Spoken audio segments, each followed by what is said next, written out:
Welcome, Julie. So glad to Hello. have you here to talk about the health span, right? So much focus over the years has been about lifespan. How can we live longer? But we're talking about a little paradigm shift here of shifting the focus to living long, to living good, adding life to the years. So we've got a lot of topics to cover here. I know you have so many little pearls inside that brain of yours, and everyone's going to be privy to your genius today.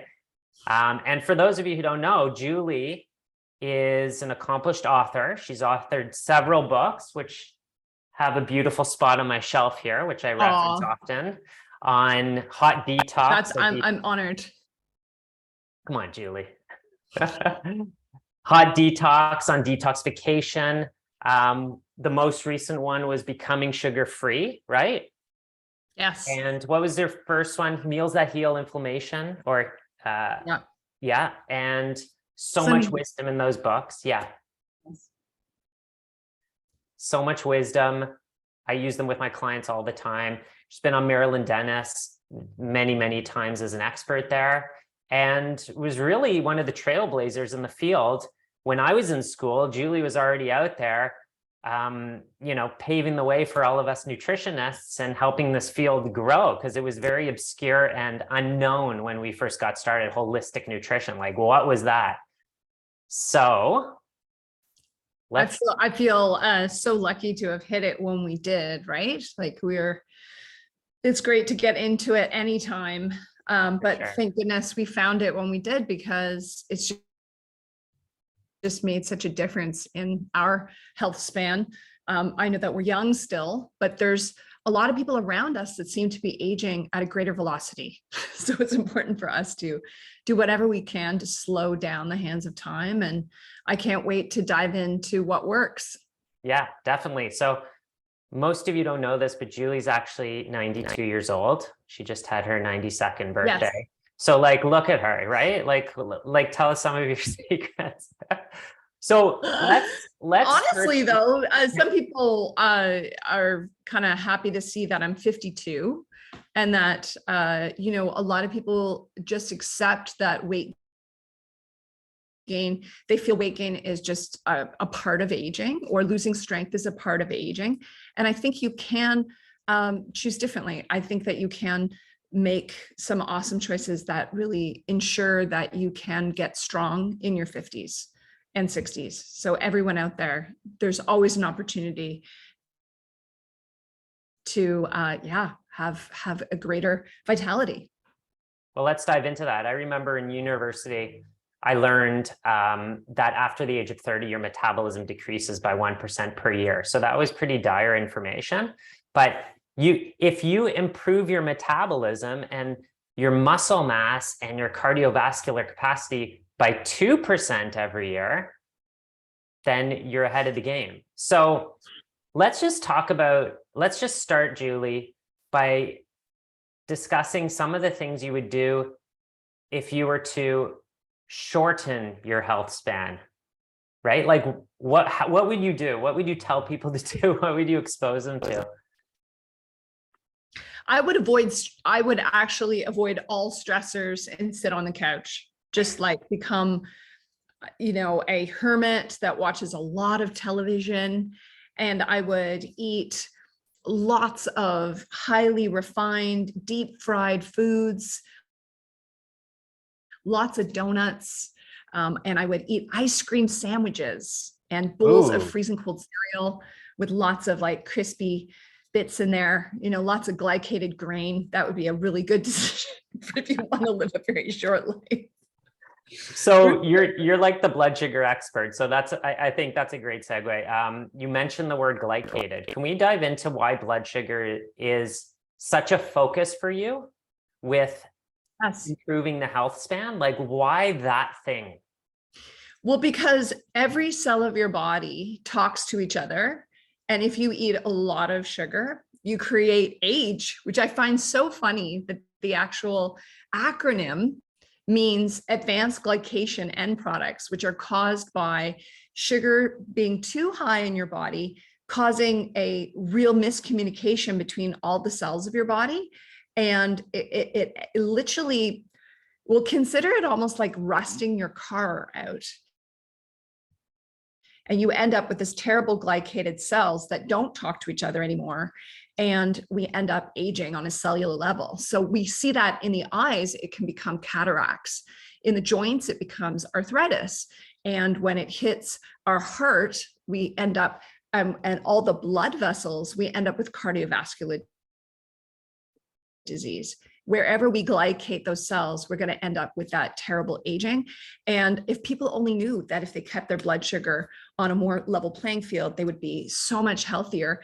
But I think the thing that's most exciting is when we avoid spiking insulin, which is of course our fat storage hormone, we really can switch on our longevity genes. So this is one of the biggest parts of my practice in the last 5 years is how can I really keep my insulin nice and low? And for those of you who might be type 2 diabetic, you may have become insulin resistant, where now you might be spitting out some insulin from your pancreas, but you're not receiving it at a cellular level. So the sugar sits outside the cell, and that's when we really expedite glycation. So we want to remedy this. And the great news is when we do reduce our insulin, we can let the other part of your pancreas shine, your other important hormone, which is glucagon, is put out from the alpha cells of the pancreas and actually does a fantastic job of burning the body fat off your body. So in the absence of insulin is the only time that glucagon can shine. So we really have to keep that insulin low as often as possible. Is it just type 2 diabetics that have to be worried about this? Like, are there ways to kind of know that you're moving in that direction? Oh no, everyone, because we become insulin. Yes, especially if you have weight to lose around your middle. That is the most, that's the sharpest indicator that you're struggling with insulin sensitivity. And you may find if your sugar shoots high enough, often enough, then you may end up having your liver so overwhelmed, it can't process these sugars. And you end up having to store them as fat particles in the liver, causing non-alcoholic fatty liver disease. So a lot of people might notice that their waist is disappearing and that they might have a pad of fat that's quite high on their body. It's not kind of low around your hips, but it's really up high in around here. This is because the liver itself could be becoming fat. And we end up having this dreadful increase in our liver enzymes, meaning that our liver is not able to function correctly, and our liver does 400 jobs in the body. So once our liver is compromised, that's when, you know, our health can really take a beating. So yeah, you can see how passionate I am about it. Let's do everything we can to get off sugar. Yeah, and I can't even tell you how many times I've had clients where they've been told they're pre-diabetic. Like, pre-diabetes is a warning sign. It's not, and most people will just get sent home, right? You're pre-diabetic. We'll see how your blood work is next year. And then when you go to the other side of our reference range for diabetes, and now you're a type 2 diabetic, that's when we're going to treat you. There's so much we can do before that, and how strange that conventional medicine is like treat the disease versus actually help you prevent the onslaught of that problem. And if we have some great techniques that we can share, like what are the foods, what do we want to embrace, but we want to make sure to do everything we can, because our blood sugar balance is a massive part. I would say probably in the top 3 or 4 things you must do to stay youthful. Yeah. Oh, I forgot one. You glycate the collagen in your skin, causing wrinkles. So that's always vanity a good one. Involved. Yes.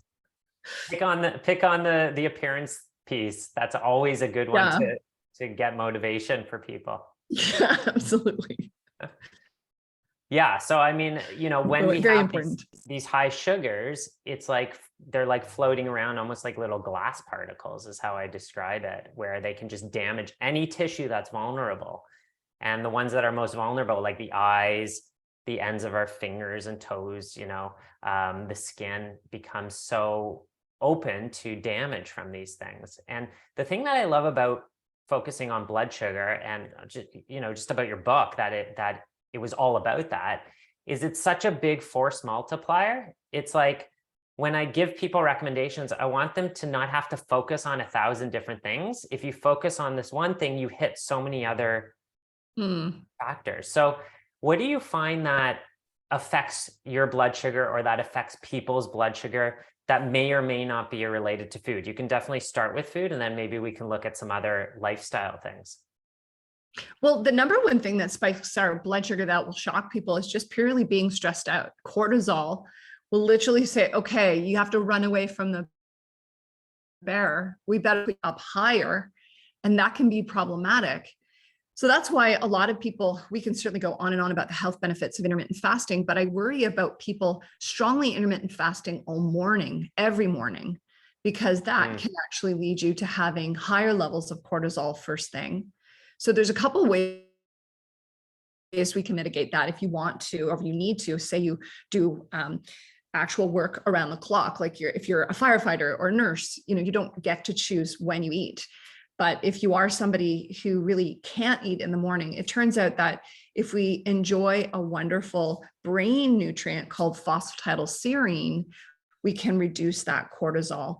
Also, having a little bit of salt in your water first thing. If you are choosing to intermittent fast till say 10 or 11 in the morning, then having that salt, we know, reduces cortisol, which is really helpful. So yeah, that's a big one. And that's why some people say to me, Julie, I'm starving myself. I'm eating almost nothing and I can't lose weight. And it might be that your body has gone into conservation mode because you are literally in famine state, that you actually sometimes need to eat more to burn more. And I find upping people's protein helps them be super satiated. But then we really want to watch when we have our first meal. Can that first meal have a lot of fiber, fat, and protein so that you are able to stabilize your blood sugar, be super satiated, and not spike your insulin?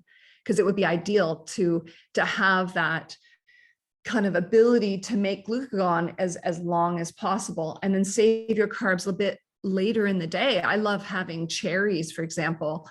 If I'm finished my food around 5, but I have a little wiggle room and somebody wants to watch a Netflix movie, I might sit there with some frozen cherries thawed, because they're going to help me sleep so well. Because a big part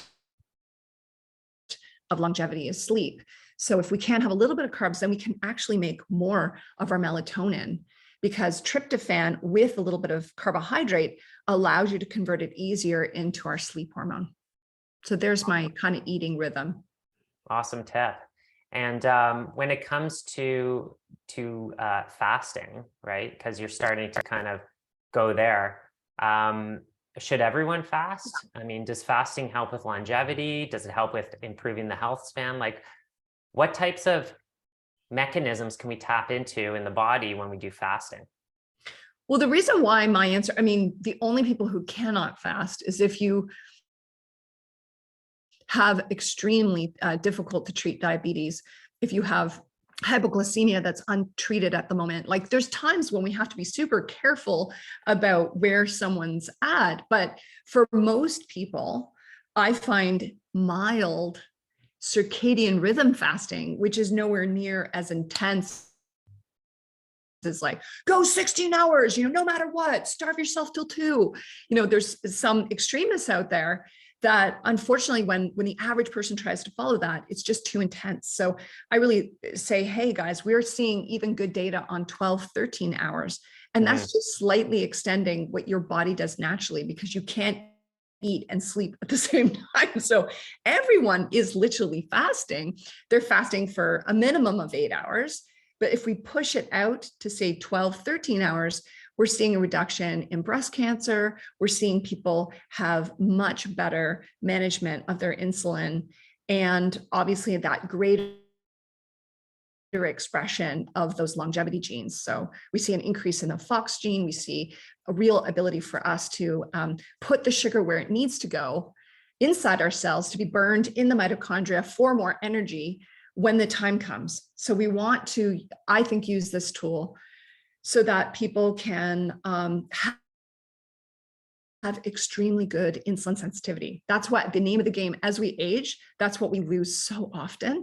And that's where we see skin tags, we see weathering of the skin, we see exhaustion, we see real serious issues with the mitochondria wearing down, where people are not able to have that robust energy. And I really have seen a massive difference in my own health. So I started intermittent fasting 1,450 days ago. And I just decided, I just want to be the guinea pig. I just want to see how I'll age differently than others around me. But I sometimes fast very mildly. So just 13 hours. Other times I can do it deeper and go to 16 hours, but I let my hunger and my blood sugar, my mood, and all of these factors sort of be a guide as to whether I can handle a longer fast. I wouldn't push it, because then you're triggering that stress response, and also training your brain that fasting is a stressful thing, where if you work your way up to it, all of a sudden you're like, wow, look at that. It's so easy. I just got another 15 hours in, and I feel good knowing that I'm helping my longevity. Yeah, and it takes time to develop that metabolic flexibility, right? Like the reason you said that if you're a severe diabetic, like a type 2 diabetic, you may want to go super slow and not dive in right away, is because the cell has lost that sensitivity. So it's not that you can't fast, it's that if you start fasting, you're so used to having carbs all the time that your cell is going to be starving and looking for those carbs. It's not going to be able to switch to fat to use as energy. And you're going to be not feeling so good. And a lot of people experience that even if they're not diabetic, right? With that transition and being able to burn different sources of fuel. It's critically important that we learn how to make ketones again. In our 200,000 years of evolution, human beings always had times of famine. There just wasn't food around. And in that time where we were still hunting, and our body would make a ton of ketones in order to make the brain super alert, so that you had the energy to go kill the lion or the bear. So you can imagine now how we never get a rest. Our cells are never without that insulin. And that's why we end up with metabolic disease. The beautiful thing about that. And at the end of the day, I feel it's one of the greatest drivers of age. Yeah. What was that? Like in functional nutrition, it's all about two things. Like, what do you have to take out and what do you put in? And the beautiful thing about fasting is you're just taking things out. It's like, you don't have to take a supplement or a food or anything. It's like, just stop eating for a little bit and you activate these mechanisms that have been ingrained into our genes over like the hundreds of thousands of years of being on this planet. So we're just waking up what our body already knows. And with I don't know if you've heard of this place you can go to called the grocery store. Have you heard of it? No. Yeah, they're these like rooms with like lots of food, and you just like go and you get as much food as you want, and you don't have to do any work for it. And then you just pay and you get all this food, and they're on every corner.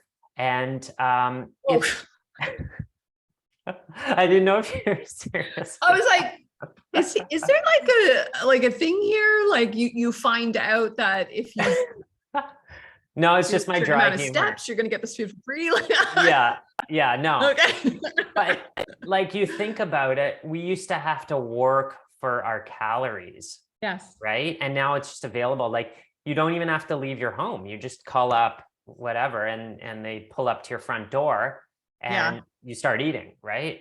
So we kind of have to train ourselves to activate some of these mechanisms again. And unfortunately, our world has been set up and organized not for increasing our health span, but for decreasing our dollars in our bank account, really, right? You know, to pay. At the end of the day, I feel that stress, a mild amount of stress can create an adaptation that creates stronger humans. And the problem with the last 100 years is we've been living in the Goldilocks period, where everything is so convenient and so soft that essentially we have become soft. Yeah.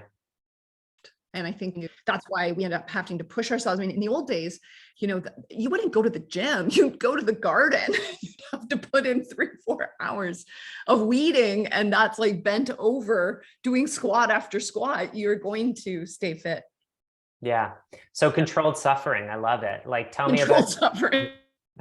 Tell me about some other ways Yes. you practice controlled suffering, because I know you do quite a bit of this stuff. Well, one thing that I've fallen head over heels in love with is different breathing practices that reduce my stress, that help me adapt to stress. So I wake up and do Wim Hof about 5-6 days a week. Wim Hof is a man who actually understands that getting into cold exposure after deep breathing practice allows you to dramatically handle more stressors. And he was using it to treat his own post-traumatic stress disorder and depression following his wife committing suicide. And so he had to figure out what to do because he had 4 little children at home. And he said, that's it, I have to knock myself out of this. And he realized that getting into cold water actually helped to dramatically increase his noradrenaline or his norepinephrine, depending on what country you live in, and also really helped to help him make more dopamine, which he was like gravely didn't have any at that time, which is one of his happiness hormones. So he started doing this cold exposure, and after many years adapted his body so much that now if he's injected with a virus, his body just deals with it. So it's incredible for immune adaptation. They scan his brain and they realize he doesn't have the same plaques that many people have. He just has this extraordinary ability to cope with everything. They call him the Iceman because he literally can handle being buried in ice and his body temperature never changes because he's adapted to that stressor so effectively. So I was like, I got to try this. My whole family fell in love with it. We actually went to visit Wim Hof and took the course. So now our whole family, including my 80-year-old dad, does this breathing practice together. Amazing. And it's so simple. Yeah, it's so simple. The good news is you can find, we could certainly find it if anyone wants to go out there. Catherine, you might want to post it, but Wim Hof has this breathing technique, which allows you to truly take in extra oxygen in the moment. And you're breathing in like really naturally. You're not hyperventilating. You're kind of like, you're taking in as much air as you possibly can into your lungs over and over and over for minutes at a time. And then you hold your breath. And what amazes me about holding my breath is how watching my dad, who had double lung embolism, so he nearly died of lung clots, rehabilitate himself till now he can hold his breath for 2 minutes as an 80-year-old. This is a longevity practice worth trying. Yeah. It's absolutely amazing. Yeah, so I would do cold exposure. But for those of you who are like, oh my gosh, I can't possibly get into cold water, you can just try at the beginning of your shower, when you turn the water on and the first water that spits at you is crazy cold. If you're willing to put that against your thyroid gland and just get a 20-second shock of cold, it's going to make more noradrenaline, more dopamine. It's going to help battle the blues because we're going into the winter months, which is the hardest time to stay positive. So if you really, and then you go, and you don't like it, but then afterwards you're like, oh, I do feel better. You get this pop of energy and excitement that's totally worthwhile.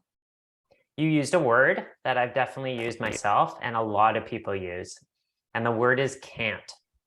And the word can't really puts a full stop on things and really sets up a barrier. The actual word that people should be using is I won't.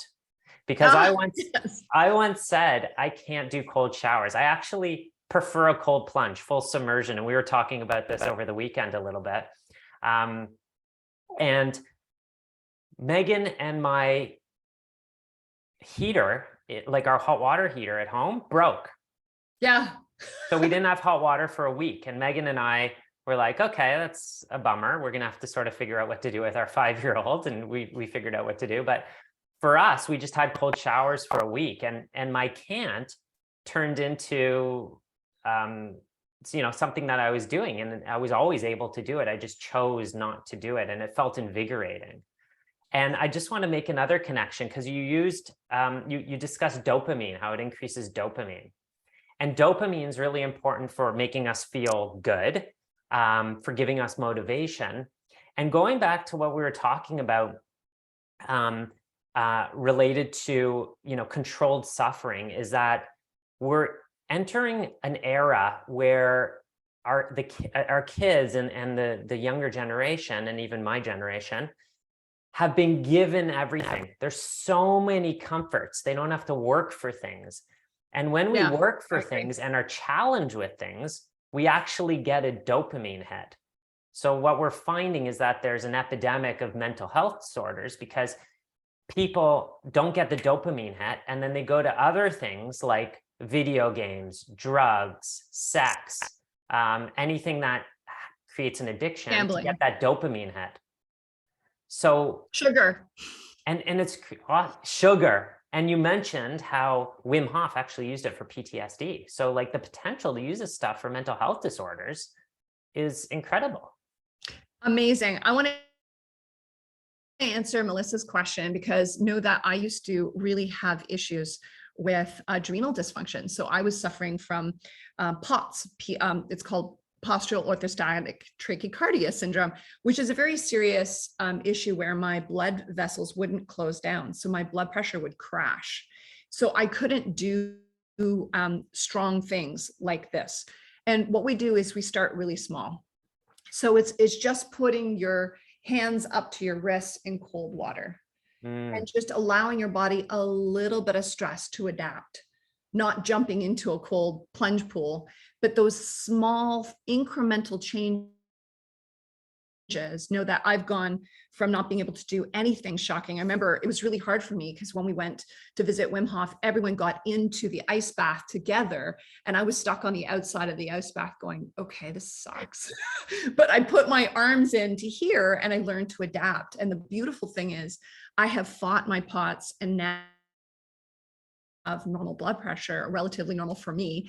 And I can now run down the street again. I can do a lot of these things. So I just want everyone to start to shift to believe, because I've overcome crazy things, arthritis, bursitis, diverticulitis, unbelievable amounts of bursitis in my right hip. I've had so many negative things happen. I had a SCAD from a hormonal heart attack. And I've adapted and come back stronger and feeling way better at 52 than I ever did at 32. So just keep faith that if you invest in anti-inflammatory practices, it's worth every minute. Amazing, Julie. Thank you for that. So just, another important point just to add to that is that we talk about these practices, but everyone has to cater it to themselves. They have to personalize it and go slowly with it. You don't necessarily want to jump in with 2 feet right at the beginning, both literally and metaphorically. Yeah. Totally. So do you sauna? Do you have a sauna? I do. I own an infrared sauna. And I think heat therapy is the next topic for us to talk about, because I would do like a little bit of sauna, once every 2 weeks or something. Yeah. But that's not what we're really needing as a human race. I feel that when we get into the sauna, now we just talked about cold therapy and we didn't discuss cold shock proteins, which are newly discovered, but we've known for many years about these heat shock proteins, but they've only struck the mainstream media as of late. These are incredible proteins your body makes when under heat stress. And they're absolutely incredible for your heart, for your brain. They prevent dementia. They prevent heart attacks. Like, it is incredible. I pulled up actually one of the great studies on this because I was so impressed.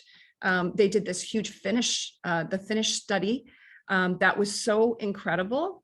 A randomized trial here. Mm-hmm. Let's see. Let me get to it. Oh, that was... Love it. I love that you're pulling. I've got it in here somewhere. There it is. It's the ischemic heart disease risk factor study.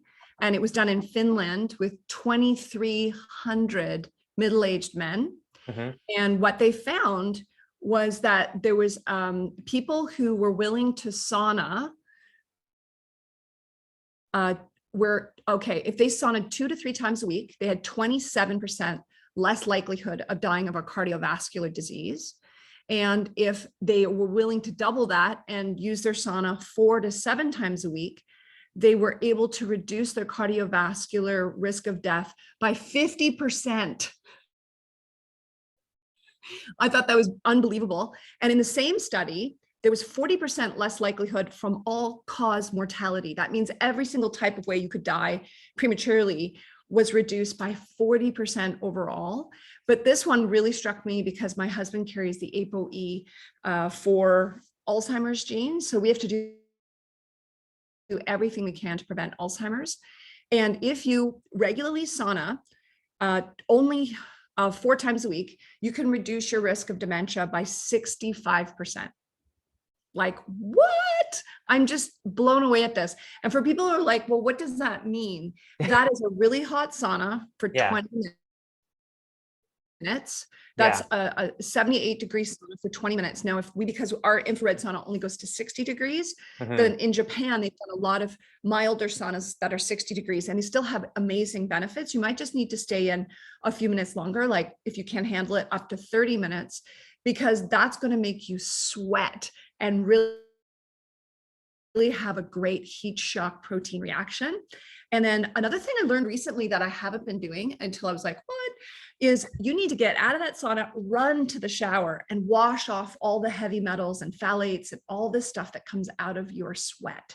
So if you're washing it off, that's the only time, around your pits, you want to be using some castile soap or something that will wick away all of these toxins that sit on the surface of the skin.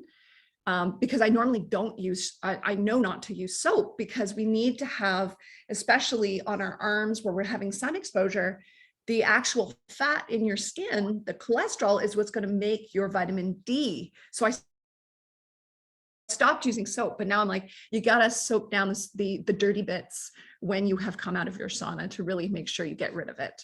But that is really important for all the people out there with mercury and cadmium and lead and all those heavy metals that are causing dementia, that are causing a serious impact to our immune health. So many people with autoimmunity, especially Hashimoto's, when they test their heavy metals, they're skyrocketing. And I know as a functional practitioner, you no doubt are really testing people for that. Yeah, for sure. And there's a doctor by the name of Dr. Walter Crinian, who's known for his detox protocols and putting people in saunas for like an hour, even up to 2 times a day. He did a lot of work with firefighters from 9/11 that had been exposed to a lot of flame retardants and chemicals from dealing with those burning buildings. And he would just describe how like their towels and shirts and everything would just be darkened by the stuff that was coming out of them. And then I read an editorial, because he passed, Dr. Walter Crinian, unfortunately. And I read an editorial by Dr. Joseph Pizzorno, who I'm sure you know who he is. He's authored a lot of natural medicine books, one of the pioneers in the field. And he said that one of the theories of his early passing was the fact that he was around these saunas all the time in the clinic and possibly being exposed to the chemicals that were coming out of their bodies, which I found kind of interesting. But to connect back to what you were talking about with heat shock proteins and Alan and the Alan you're referring to, right? For the ApoE4 gene, is that these heat shock proteins help proteins maintain their shape or fix their shape. And one of the things that we see in people with Alzheimer's disease is these beta amyloid proteins that have gotten all jumbled. It's almost like a ball of wool that's been all tangled, right? Rather than a nicely shapen ball of wool. And these, these controlled stresses like a sauna, like cold therapy, can increase these things, and they last for like 48 hours in the blood, the increase. So like if and it was interesting that there's that dose response relationship. Where was the study published? Catherine's just asking so we could share that. Yeah. So this is our, it's a Finnish study. Yeah. And it's I put it in there. It's the KIHD study from Finland. And I'm just trying to think of, because I should have pulled up I could have just cut and paste if I had it up here, but I don't. So all good. Definitely look for that. KIHD Finnish study.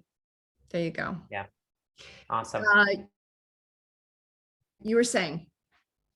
Yeah, no, I mean, it's just when you connect the mechanisms, like I'm a mechanism guy, I like to know the why behind it. It's also nice, but Yeah. But we've been doing these things for many years, and the research kind of comes later after the practice has been going on for so long. Yes, really understanding also the adaptation to the blood vessels. We have to remember that so many of us have stagnant blood, and that is what's causing illness.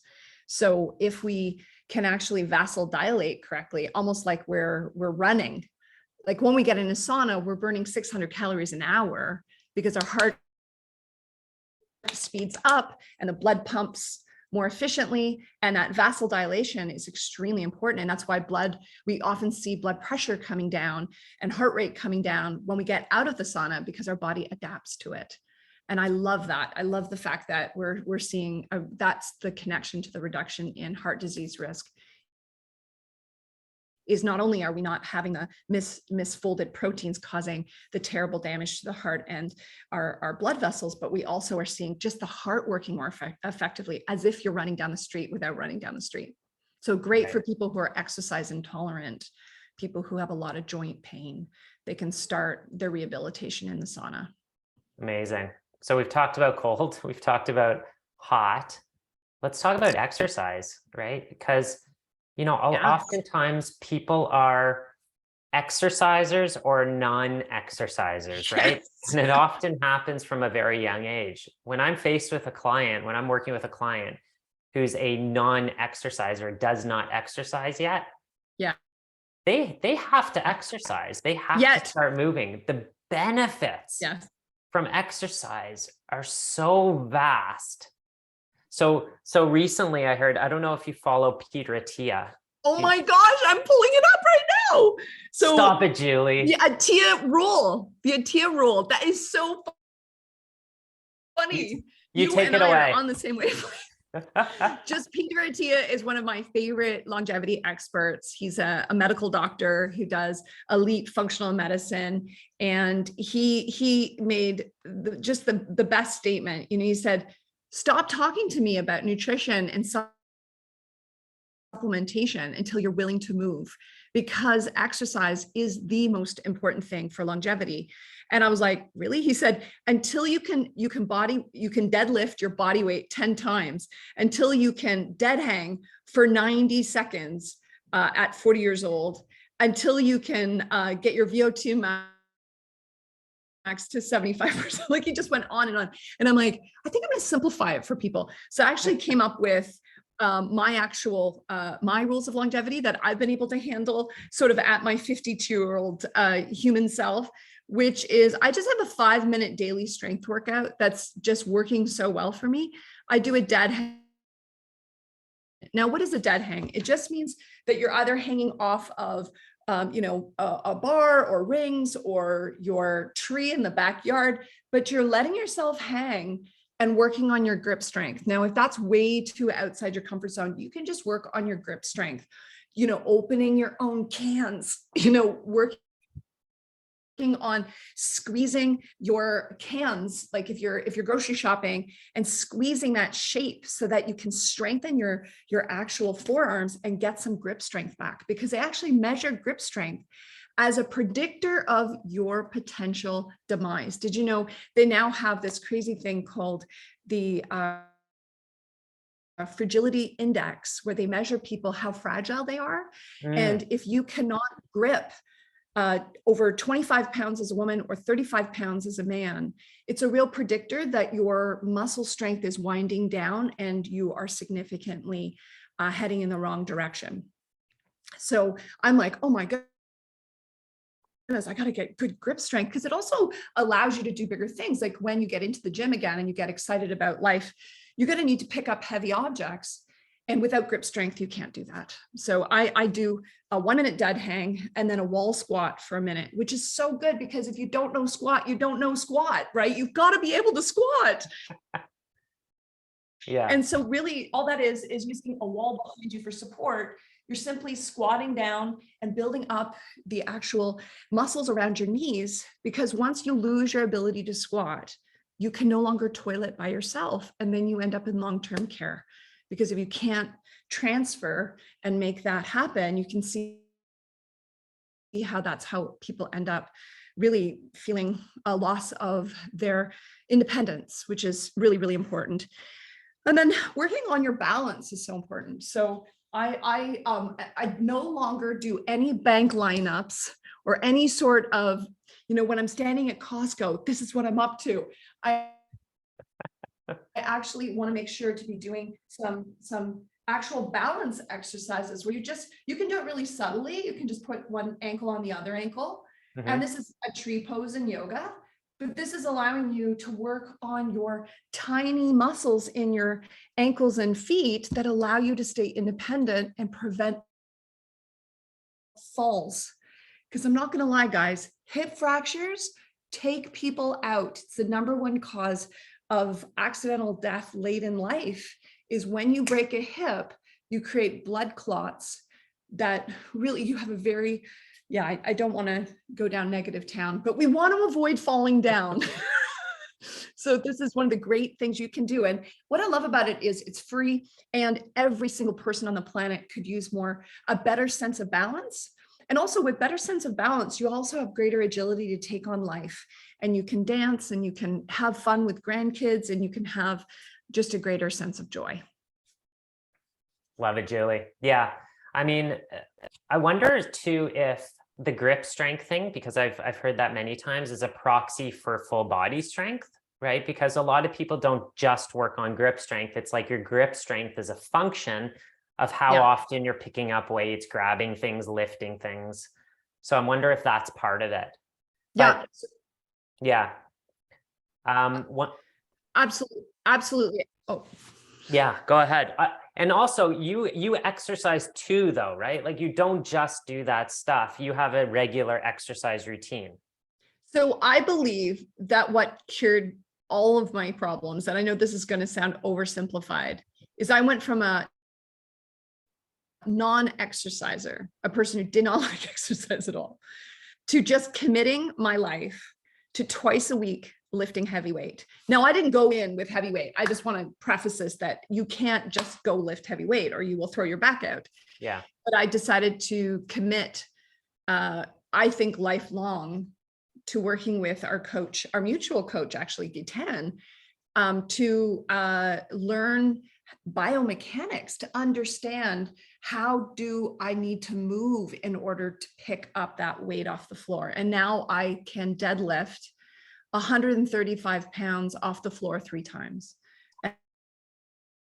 And that I never thought in a million years I'd ever be able to do that. So again, it's just about belief and saying it's not like I can't, it's like I will at some point and just moving towards your goal, and you can get there.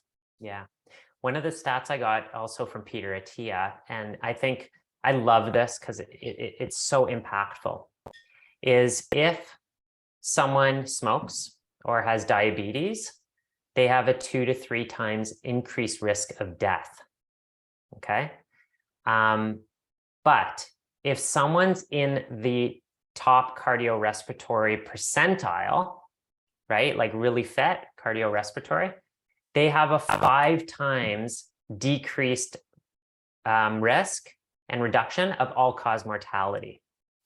So the spread of how much your risk of death is decreased from being fit versus how much your death risk is increased by smoking or having diabetes is so much bigger. And then looking at strength, the people with the highest strength versus people with the lowest had a 3 times decreased risk reduction in all-cause mortality.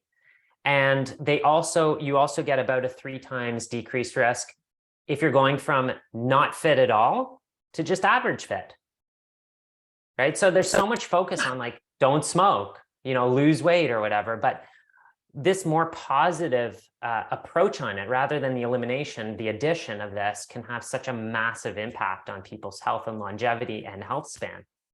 I love it. And what Peter said that changed my life is he said, I decided that I wanted to be able to do certain things when I got old. And if you just ask yourself, what do you still want to be able to do as you approach 100? So I created a list, like, what do you want to be able to do in the last decade of your life? When you think that's the health span decade that you need to focus on, right? Mm-hmm. So I want to be able to travel and carry my own luggage, because I've noticed that when people stop being able to carry their own backpack, they're too scared to travel. And I want to travel my whole life. You know, I want to be able to sleep without pain and hike advanced trails. I want to be able to lift my grandnephew up over my head. I want to be able to garden and harvest that garden. My great grandmother, when she died at 92, it took 2 people to harvest her garden. It was so prolific. You know, we want to be able to skydive, scuba dive. Like, can you be one of those crazy people who take greater risks as you age? Because you're like, well, we might as well do it now. Because now or never. So if you are that adrenaline junkie, it allows you to keep doing that stuff. So design your program, just like a triathlete prepares their body to do those things. All of the exercises I'm keeping in mind. You know, when I do snatches now, I'm like thinking of when I pick up my nephew, he's now 25 pounds, and I have to be able to do like an airplane ride with him. And what does that take? So it's hugely motivational to get the why, because once you have a why, then change is much easier, because you're like, oh, well, this is just something I have to do.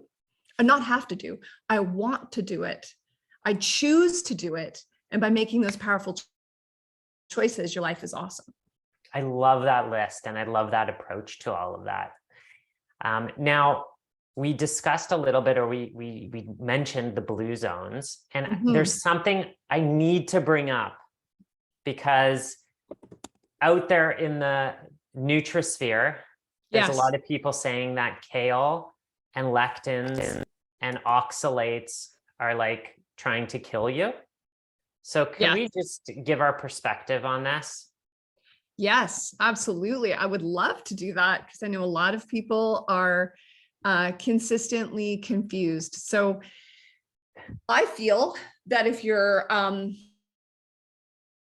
immune system is balanced, it can handle a lot of knocks from the plant substances that are coming in. Now, we know from stress adaptation, we've talked stress adaptation this entire time, that I feel that when we ingest a lot of these plant substances, they are protective to the plant. They're the pesticides of the plant, right?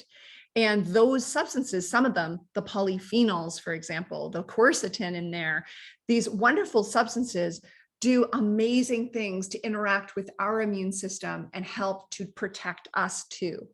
So it's so funny that they keep on saying the plants are trying to kill us. The plants are trying. If you talk to certain people who no longer believe in plants, they believe in the carnivore diet where you only eat animal foods. And I'm like, we are borrowing the amazing benefit of plants when we consume them, but we just have to keep in mind, do you have an autoimmune reaction to certain substances? And there's so many. We could get into, say, the fight against nightshades. So I actually wrote my first book, Meals to Heal Inflammation, without any nightshades, because I was trying to tailor to people who had joint pain and gut pain from that. So we want to keep in mind that there's alkaloids in these nightshades, thank you very much, that are problematic for certain people. About 10% of the population will react to the alkaloid called solanine in eggplant and potato, or tomaline in tomatoes, or capsaicin in peppers. The good news is you don't have to be intolerant to all of them. You might just have 1 or 2 that's irritating your system. Now, when it comes to lectins, I have a really hard time with the lectin conversation, because if you look at plant lectins, which really are in virtually every plant on the planet, I don't understand why there's some lectins that are hugely picked on and other lectins that are totally ignored. For example, avocados and pomegranate, which the man against lectins is like totally for. He's like pro pomegranate, because he knows that there's so many good studies about pomegranates being extraordinary, but they're loaded with lectins because there's seeds in pomegranates. So I have a real struggle with this lectin debate, and it doesn't feel appropriate unless you're having a specific intolerance to that, if you have gut inflammation and you have an intolerance to that, then of course we have 7.5 billion diets for 7.5 billion people. We cannot say there's one size fits all.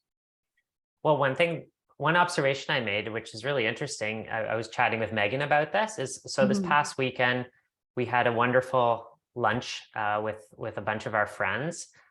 Most of them are nutritionists and have been in the health field for a period of time. And we all agree on all of the big things. I mean, we're all on the same page. It was a potluck. Everyone brought amazing food. But if you thought about each individual in that room, we all had minor things that were different about how we approach diet to best suit our own bodies, right? And that's what personalization is all about. It's like the big themes are pretty constant for everyone, but then you have to really figure out what works for you and what doesn't work for you. And that can also change over time. You know, when I work with my clients, a lot of the time we're using a healing diet, which is a diet that needs to be followed for a period of time, and then we can move to a next step or open up the diet even more. And the problem is that we get these health experts, as I'll say again, writing books or doing, you know, podcasts or webinars or posting videos or whatever, preaching one way for every single person. And it does a massive disservice to the health community, because then people think they're part of that collective that should follow everything this person says. And that's an unfortunate thing. But I think through our education and through bringing more awareness to this, people can be a little bit more, you know, take things with a grain of salt, because there's still a lot of these experts I like to follow. I just don't necessarily subscribe to every little thing they say. Yeah. And it just gives people a lot more freedom, because if you are in fact constantly stressed out about your food, that stress is also going to play a role in indigestion and potential orthorexia if we constantly obsess and worry and get scared of our food. I think it's really important for us to have a little bit of, just a relaxation moment before we go into every meal, so that whatever we choose, it's nourishing us emotionally as well as physically. We have some questions that have been sent in. Do you want to answer some of those? And we can also allow some room for tangents. Sure, no problem. I do want to offer up the people have been asking me a lot about nightshades, and I'm going to just tap that in right here. There you go. There's a whole bunch of scientific names for different nightshades and their potential alkaloids that are attached to those. And people were asking, like, what happens with symptoms? Well, typically, if I eat something that I'm allergic to, like I don't tolerate potato well, you end up having like a little bit of arthritis creep into the hands, or you end up with off digestion, or you end up with hip pain. So my, I had bursitis quite significantly in my right hip. And so it's my red flag. Like if my ileocecal valve is irritated, it'll radiate into my right hip. And then all of a sudden I just lose my ability to use my hip flexor, or I'll be like stiff, like an older person getting out of the car. And I'm like, what was in that? And then I'll call the restaurant and they're like, oh yeah, that sauce had sugar and potato starch in it. And you're like, so that's when I kind of do a deeper dive. When I go to a restaurant, I now have like a little allergy card that I hand off to the chef, and those chefs take it so seriously because they don't want you to have, like, say I'm very intolerant to gluten. They don't want to send you home sick. So they certainly will take you seriously. And you wouldn't believe it, 1 in 10 people now ask for alterations at restaurants. So get ballsy. You know, I look at a restaurant and I'll take my favorite side from another dish and I'll say, okay, I want like the broccolini, but I want this additional added extra. Can we make this wonderful celeriac root mash with that, you know? And you just design your own meal, and you'd be shocked at how people, as long as you smile and are really grateful and give a tip, they're willing to do it. Awesome. So I just want to address one comment, and then I'm going to jump into the questions. But someone said, how all this information is so overwhelming. Oh, well, I would say that good, because we wouldn't be doing our jobs if all this information was underwhelming and you weren't learning a thing. And sort of the way this works, I mean, Julie, I've been doing this for about 15 years. Julie, I think probably a lot longer. 22. 22 years. And it takes time, you know, to learn how to assess information, how to know if it's right for you and assimilate it if it's right for you, and then play with these different practices: cold therapy, heat therapy, exercise, your diet, and see how, like, you know, what your limits are and what your happy place is for that to best suit you and to best serve you. So hang in there and just keep on learning. I love that. So question from Aaron. Pardon? I think that's what's so exciting is to turn overwhelm on its head and to realize that we are children in a massive playground and that we have an opportunity to only get happier is so much more freeing. Because if you're moving in the right direction, you're still in the 1% of humanity and you're doing great. Like, just remember how few people are really on the health train. So everyone on this call is already doing brilliantly. And if you are removing like deep fried foods and white flour and white sugar, you're already in that elite group of people who are focused on longevity. And no doubt it's going to be a huge thing, because our genes are only 20% of our future. Our epigenetics, which is our choices to live healthy, is 80% of our future. And that's why it's so exciting to move into these practices, is because we can be a bit of the master of our own fate with these choices as best we can. Love it, Julie. Is fasting good for women in menopause? Aaron's asking. I have found it to be tremendously helpful to reduce menopausal weight gain, to create insulin sensitivity, to improve my liver. I love it.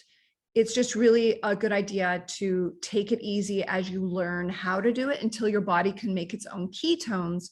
We don't want to leave you in without carbs and without fats. So that's where we end up with the keto flu. Now, I don't propose you go keto, which is 70% fat, but just know that if we do intermittent fast, we're dropping into our body's ability to make our own ketones.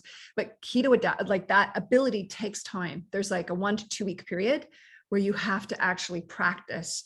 And that's why just adding like 10, 20 minutes a day to lengthen out the time that you're not eating is a good idea. And I truly believe in what they now call early time restricted feeding. So you want to push your window to the morning as best you can. You want to break your fast within, you know, they say ideally you want to fast for at least an hour when you wake up, so you have all the benefits of fasting.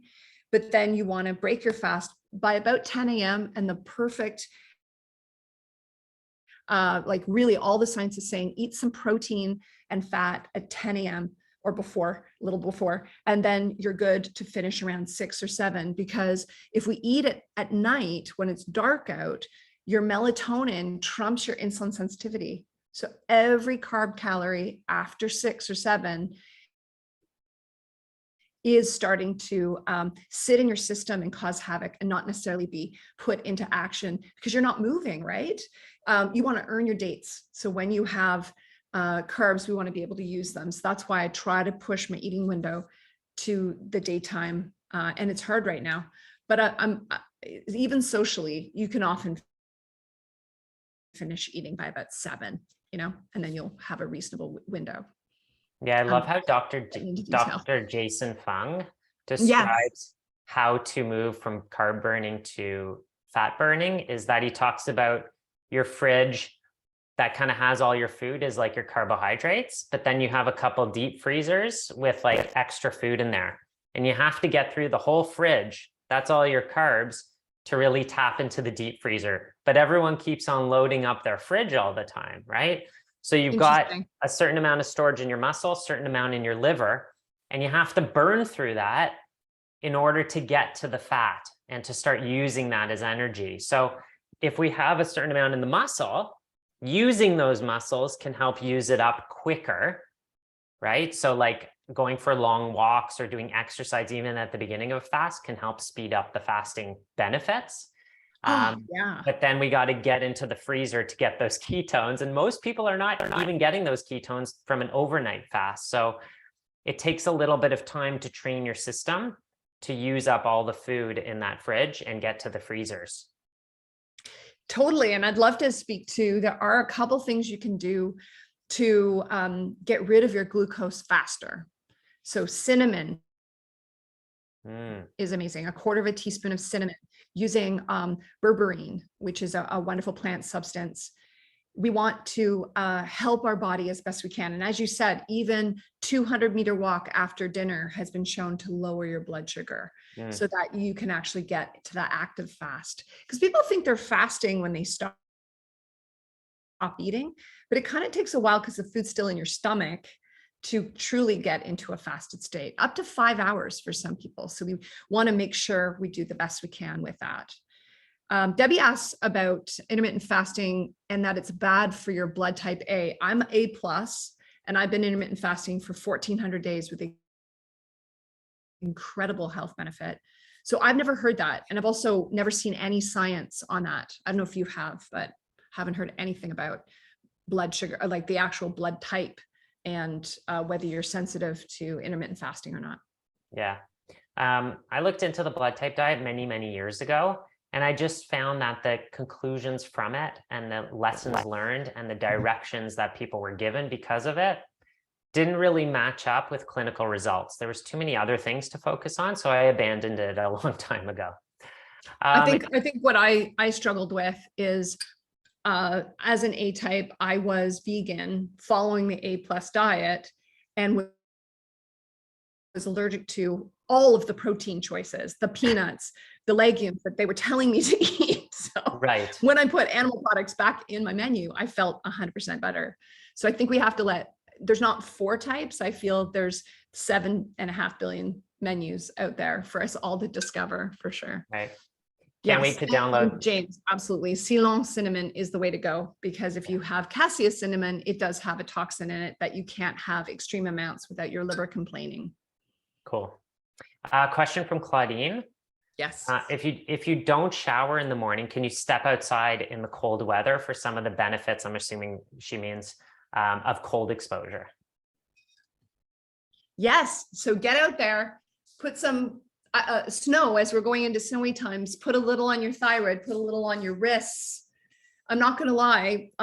Last January, we were doing a couple runs, like just short, like 10, 20 feet, snow walks.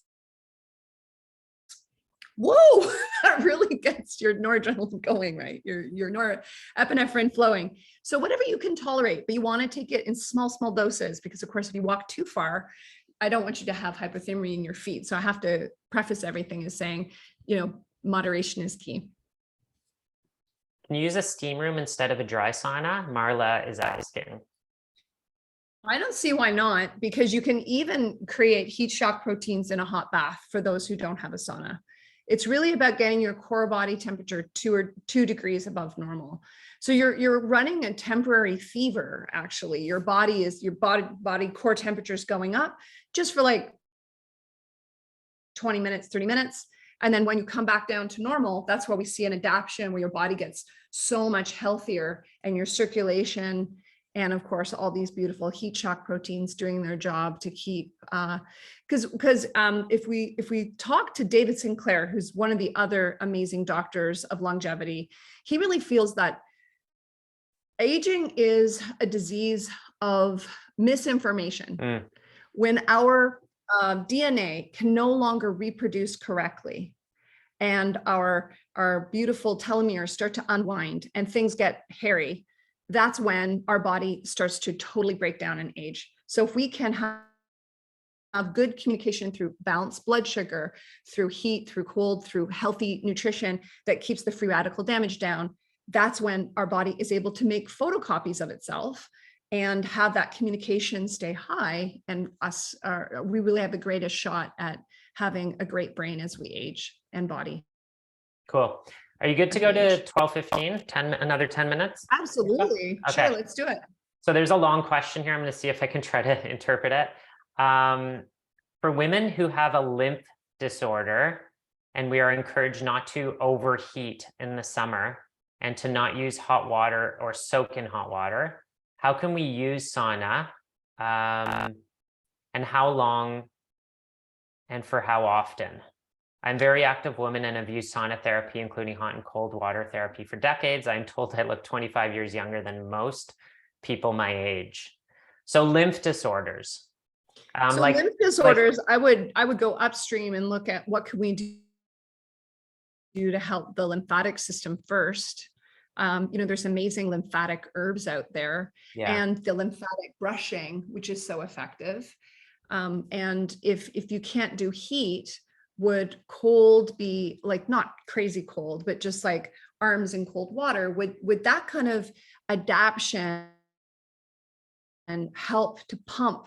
Because of course, when we restrict the blood vessels in the lower limbs and our arms, and then we let it go, we're practicing the pump, the only pump we have for the lymph, because it doesn't have its own heart. And we might be able to rehabilitate slightly that way, because I can only imagine we do need to follow guidelines that are laid out for you. So we have to work within your comfort zone. Yeah, for sure. And again, just going slowly, contrast showers could be good too. Like you don't have to sit in a cold plunge for 2 minutes. You can do a cold shower for 5 seconds and then go hot and then go cold. And anyway, you always have to, as Julie said, make sure that you're following the recommendations of your practitioners. Question from Diane. Do you recommend beginners to fasting to take ketones supplementally? This is an interesting one. Yes, I fell in love with using beta hydroxybutyrate because I wrote a paper on it about 2 years ago, and I can't find anything wrong with beta hydroxybutyrate. Like it's incredible for kidney health, and that's a really tough one to get by. It's incredible for, it reduces inflammation of the bowels. It's incredible for your brain. So I have quite a anecdotal story about it. My uncle was struck in the head and was dying of accident-induced dementia. And we gave him beta hydroxybutyrate powder, just BHB for short. And this is therapeutic ketones, additional ketones.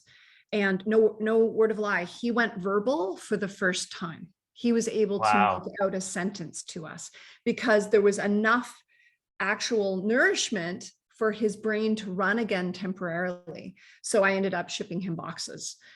So I do take it. I do really enjoy it. But I don't take it all the time because I think it's really important for my body to learn how to make BHB. And I worry when you overdo any substance, are you actually reducing your body's ability to make that substance? So I don't believe in overdoing anything. I only use caffeine twice a week for that. I did get some yerba mate into me before this session because it does make everything light up your brain. And for those of you looking to lose weight, yerba mate is one of the only substances that helps you ratchet up your production of glucagon, which is your fat burning hormone. So move over coffee. I love yerba mate. Just same, love it. Don't drink it smoked. Yeah. Green yerba mate. Yeah, just to add to the discussion on exogenous ketones, is my thoughts on it are similar, that it is a supplement, so it needs to be used appropriately. And I'm interested in when the body makes its own ketones. So I like to use it to bolster the fasting effect rather than, I question the utility of it and the benefits of it if, say, you had a bowl of oatmeal for breakfast, but you're also throwing back some beta hydroxybutyrate. Like your body is not ready and is not supposed to be making ketones and not supposed to be exposed to them at that point. So like, what's the supplement going to do? So I fast every Thursday for 24 hours. So Wednesday dinner to Thursday dinner. And sometimes I'll take like brain octane or exogenous ketones during that period of time, during the Thursday day. And I find that it improves and magnifies some of the beneficial effects that I feel cognitively from that fasting effect. And that's just, again, an N of one personal experience. So just something to think about, just never to overdo something. Yes, absolutely. It is. And how important for us to let our body do the work. trust our body. It's so Absolutely. important. But if anyone wanted to try it, I just want to give people the opportunity. Amazing. For sure. We're gonna go. Yeah. We're going to go for a few more minutes here, about 5 more minutes or so, answering some questions. But before we do, just in case anyone has to drop off, like, what do you have going on right now? Where can people find you? How should they stay in touch with Julie? Well, I actually run an anti-inflammatory longevity support group where we talk about the 4 pillars, and we just enhanced it to 5 pillars of longevity consistently every single week. We have a movement therapist, a yoga therapist, an herbalist, myself in there. And we take turns teaching every single week. You get to ask your live questions. So that's happening, and that's thrivewithjulie.com or just juliedaniluk.com. And of course, all my social platforms are the same. It's at Julie Daniluk. So it's pretty easy to find me. And we're running Thrive Hive. And we also do have other live events happening too. So I'm just focusing on Thrive Hive because I'm so excited that we now have 150 Thrivers focusing on life extension each and every week. Yeah. Awesome. Thanks, Julie. And your most recent book was Becoming Sugar-Free. We actually did an interview about this and about blood sugar specifically a year ago, if you can think back all the way then. And yes, I'm always like blown away by how much information is in a book. Like the amount of energy you put in a book, and then it's like, I don't know, $30 or $40. It doesn't seem fair. But anyway, it's on my shelf. We use it all the time. Great recipes. The bread roll recipes with sunflower flour. That's a winner. That's a winner. Isn't it amazing that it tastes like real bread? Like the chew is like a chewy baguette. Like I love, and it's so cheap because a lot of people, now almond flour is $25 a kilo. Like who wants to use almond flour? And it's much more hypoallergenic to use sunflower seed flour, which I teach you how. And you made this actually. Great. Thank you so much, guys. I think last year at our potluck. Yes. You made a version of this, and it was ridiculously delicious. Oh, thanks. I really appreciate it. Anyway, thanks for making it. Awesome. Because there was leftovers and it is at our house. So good. I'm so glad. To enjoy it for another week. Yeah. Okay, let's answer a few more questions here. Claudine saying, awesome. Is there utility to having hot water and lemon apple cider vinegar upon waking? Well, here's the latest research that I've been digging up. Is it's actually important for us to truly fast. So there's kind of layers of fasting. So there's water fasting with minerals. You can add some sea salt. You can add some magnesium or other trace minerals to your water. And that's totally cool. That's truly fasting. But the second you add something sour to it, you start your digestive clock.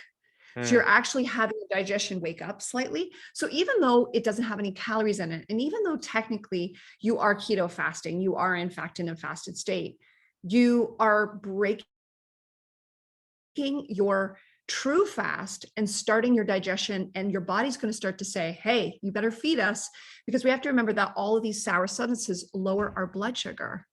So do you want to lower your blood sugar? Because it could make you hangry. So that's why I make sure to leave my space really empty first thing in the morning. I might have a tea that doesn't start my clock. So I might have like a little bit of ginger tea or something. So there's water fasting, tea fasting that doesn't have caffeine in it. And then you can move into sour substances and caffeine fasting. And those two things do very different things.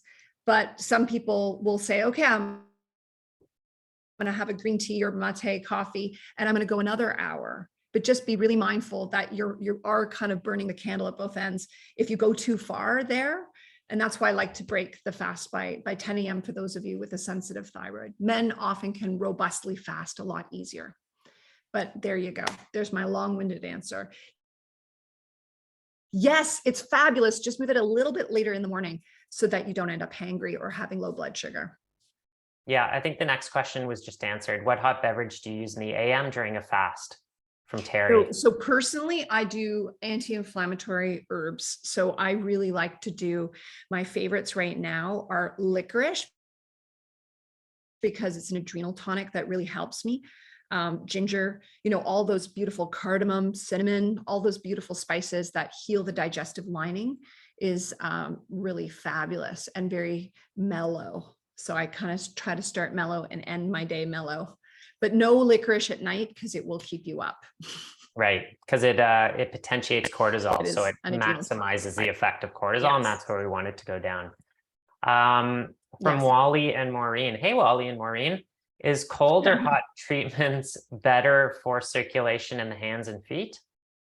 Oh, is cold or hot treatments better for circulation? Which one's better? Is it cold or is it hot for hands and feet? I think both are really important. Yeah, I think both are really important. And that's why truly people with poor circulation would be great to do hydrotherapy, where you have a bucket of hot and a bucket of cold. And you would do like 30 seconds to a minute in cold water and then transfer to warm water for, 2 minutes, 3 minutes, and then back again. You do a cycle like 3 or 4 times. And it's so much easier than if you have amazing access to a spa, well, sure, you can do full immersion, but you can do lots of things at home. Yeah, we have this place that just opened up in Toronto. Have you been yet, Julie? No. Oh, we got to go. Yes. So awesome. The Othership. Yeah, shout out to Othership. They built like a 70-person sauna and have like 4 cold plunges, and you go back and forth, and you can't not feel good after that. Oh, it's just like dopamine and your something. Oh, so much norepinephrine, like everything's like woo, yeah, and you tingle from head to toe. Yeah. Oh, that's the beautiful thing about working on your circulation, is how much your whole body tingles. It's extremely pleasurable. I know a lot of people are scared of cold, but I got to tell you, nothing makes you feel more alive. Well, on the scared of cold thing, we often have these preconceived notions of what something's going to feel like, right? Like the cold exposure is so interesting, because what I find personally is, of course, the first time you're a little bit nervous, but after about 30 seconds, it's all the same, right? Like you're kind of past the pain threshold and you just kind of sit in it. And the same thing happens with fasting, is that we're so used to eating, getting hungry and eating again, getting hungry and eating again, that we have this hunger that builds up and gets worse and worse and worse. But when you fast, it kind of plateaus at some point and maybe even decreases a little bit. Like it doesn't continue to crescendo, which is what most people experience. It actually kind of plateaus and it doesn't become so difficult. So when you try these things and you experience them, it reveals to you, what the true feeling of it is. Have you noticed any of these things, Julie? 100%. Yeah. You're talking to a person who hated the cold. Yeah. Constant cold hands and feet. I despised the cold, hated winter, like just, and now I'm like, okay, I live in Canada. We have to accept being Canadian. And part of that is embracing the elements and using the elements to our benefit. And I totally agree with you. Tingles, positive moods, more energy, more ability to face stressors when they come at us. One thing I will agree with Wim Hof is, I've had some really hard moments, as we do when we hit 50. Oftentimes you start losing family members. We lost 5 family members in 1 year. And cold therapy, warm therapy, like going to these spas that really focus on it, was a true retreat for my mind that allowed me to withstand what I was going through. So if you are going through a really tough time, how many people, we were asked if we had COVID, like how many people have been so stressed through this last 3 years? We need to get some serious adaptive tools going. And that's why I'm so lit up by this conversation. I'm so glad we finally talked about it. My books, because we've only really developed these skills in the last few years. So thank goodness we're getting the word out. Amazing. Is there the opportunity? That was a great ender, but is there anything else you want to say or share? Any final words? Gosh, community is so important. I just want to speak to purpose and community. So we kind of really focused on the first 2 major pillars of longevity, but just remember that community is critical, because your friends, having 5 close friends, help you significantly live longer. So we got to get in community. And if you're not lit up by your community, that's why joining a health community where you can find new people online that are totally in love with what you're in love with, because you're the outliers, guys. You guys who are on this line are basically the vanguard of your family. You're bringing this stuff back to them. You're out on a mission, being the pioneer, and then you're bringing back these amazing practices. So sometimes you need to be lit up by your community.